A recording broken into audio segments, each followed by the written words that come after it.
आदेश आदेश आदेश। ये चौथा भाग है, चौथा इस पार्ट है सवाल जवाब का। तो कुछ सवाल देख लेते हैं। क्या हनुमान जी तामसिक शक्तियों से लड़ सकते हैं क्या? हनुमान जी को श्री राम जी की तरफ से वरदान था और वे स्वयं शिव रूपी भी है। तो जो कामरूप देश था, जहाँ सभी नारी शक्तियों का राज था, उनके रक्षक ही राम जी ने उनको बनाया था। बाउंड्री पे जो जो भी युद्ध हुआ कानिफानाथ जी से, तब हनुमान जी वहाँ के रक्षक थे, वह वहाँ की उनकी जिम्मेदारी थी। तो जितनी तामसिक शक्ति हो या फिर सात्विक हो, हनुमान जी सबसे लड़ सकते हैं। उनका एक नाम महावीर भी है, वीरों से भी ऊपर है।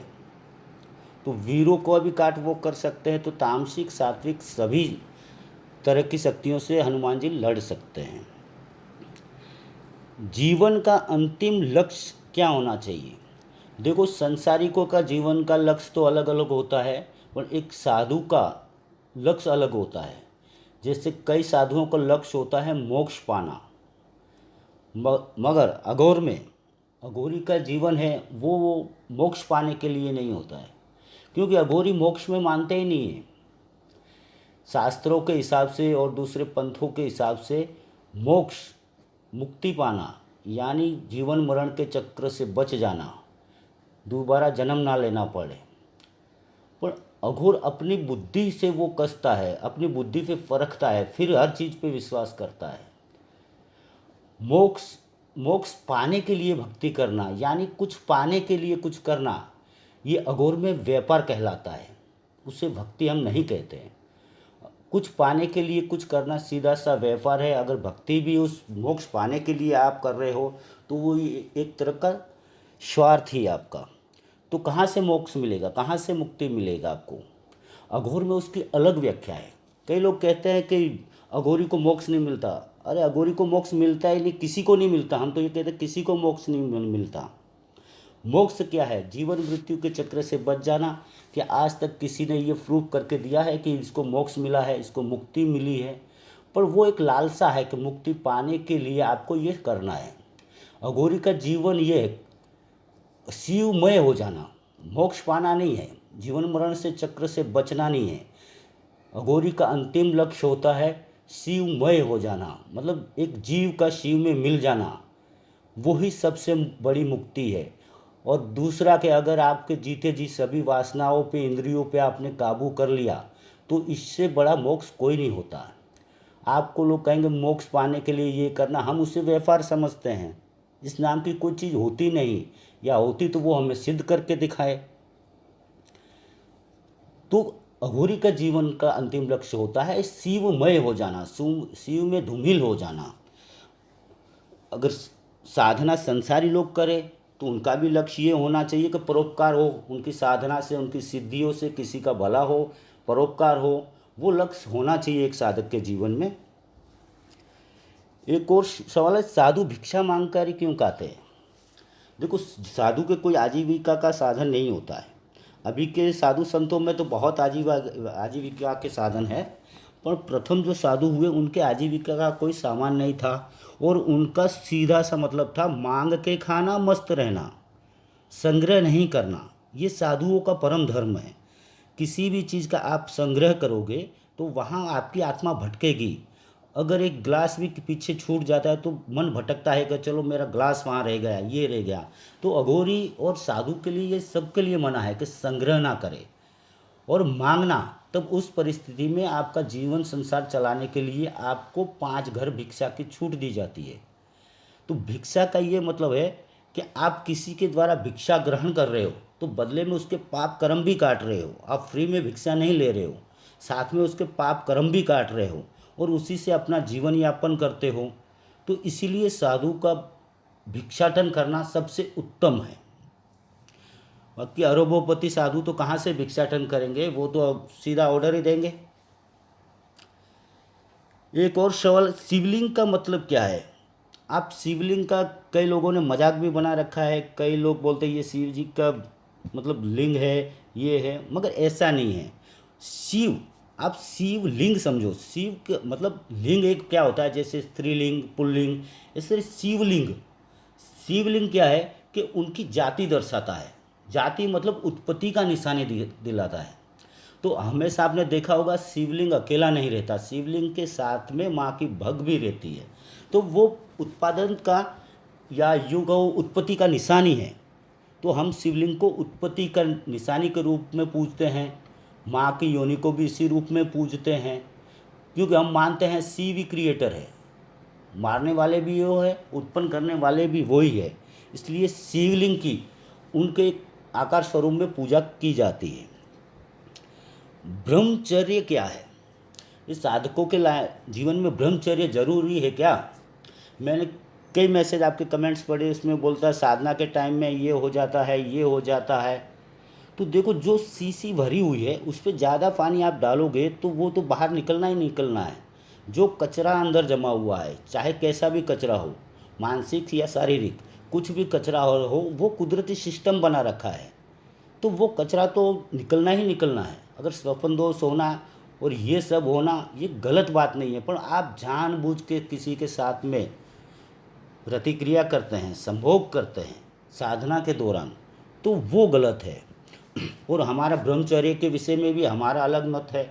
हम दूसरे साधुओं से मत नहीं रखते, हमारा खुद का मत है, हम उसी फॉलो करते हैं। ब्रह्मचर्य का अघोर में मतलब है ब्रह्मचर्य। ब्रह्म यानी सत्य, चर्य मतलब उसका उसी राह पे चलना। तो ब्रह्मचर्य यानी सत्य की राह पे चलना, इसका ये सीधा मतलब है। उसमें कहीं भी संबंध का या शारीरिक सुख का कहीं भी उल्लेख नहीं है। और सत्य की राह पे चलना वो सबसे बड़ा ब्रह्मचर्य है। बाकी कोई तन से तो खंडित होकर भी ब्रह्मचर्य पालन कर सकता है, मगर तन से बिना खंडित हुए भी जो अपने मन के भाव को कंट्रोल कर सके, वो सबसे बड़ा ब्रह्मचर्य है। तो ब्रह्मचर्य ये है, तन से नहीं मगर मन से ब्रह्मचारी होना चाहिए, और सत्य की राह पर चलना वो ही ब्रह्मचर्य है। एक भाई ने कहा नॉनवेज नहीं छूटता। देखो, नॉनवेज, मैं तो कहता हूँ कि जो खान पान कुदरती सिस्टम में जो साइकिल बना है, वेज हो नॉनवेज हो कुछ भी हो, किसी में आपको फ़र्क नहीं करना है। अगर उसी इच्छा को आप दबाओगे तो और वो साधना लाइन में और इच्छा आपके ज़्यादा जागृत होगा। तो नॉनवेज क्या है? आप, कई लोग बोलते हैं हम नॉनवेज नहीं खाते, हम ये नहीं खाते। अरे नॉनवेज देखना वो ना नॉनवेज खाने के बराबर है। नॉनवेज की स्मेल आना वो भी आप नॉनवेज खाने के समान ही है। अगर नॉनवेज की खुशबू लेना और उसमें आनंदित होना, ये भी तो आप नॉनवेज ही खा रहे हो। तो नॉनवेज या वेज ऐसा कुछ नहीं होता। आपकी जब जो इच्छा हो वो आप भोजन ग्रहण कीजिए। पर साधना लाइन में जितना सात्विक भोजन आप खाएंगे तो दिमाग शांत रहेगा। तामसिक भोजन खाएंगे तो वो तामसिक जो साधना है उसके लिए उचित है। एक और सवाल है, दीक्षा और गुरु मंत्र में क्या फ़र्क है? दीक्षा वो चीज़ है जो पंच गुरुओं की साक्षी में, परंपरागत जो रीति रिवाज है, गुरु परंपरा है, उसके हिसाब से चेले को चद्दर उड़ा के उसके कान में मंत्र फूंका जाए।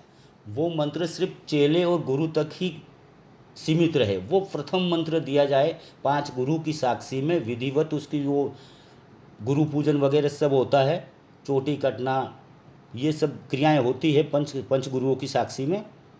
तो वो पूर्ण दीक्षा है। तो आप साधना लाइन में पूर्ण दीक्षा उसी को कहते हैं।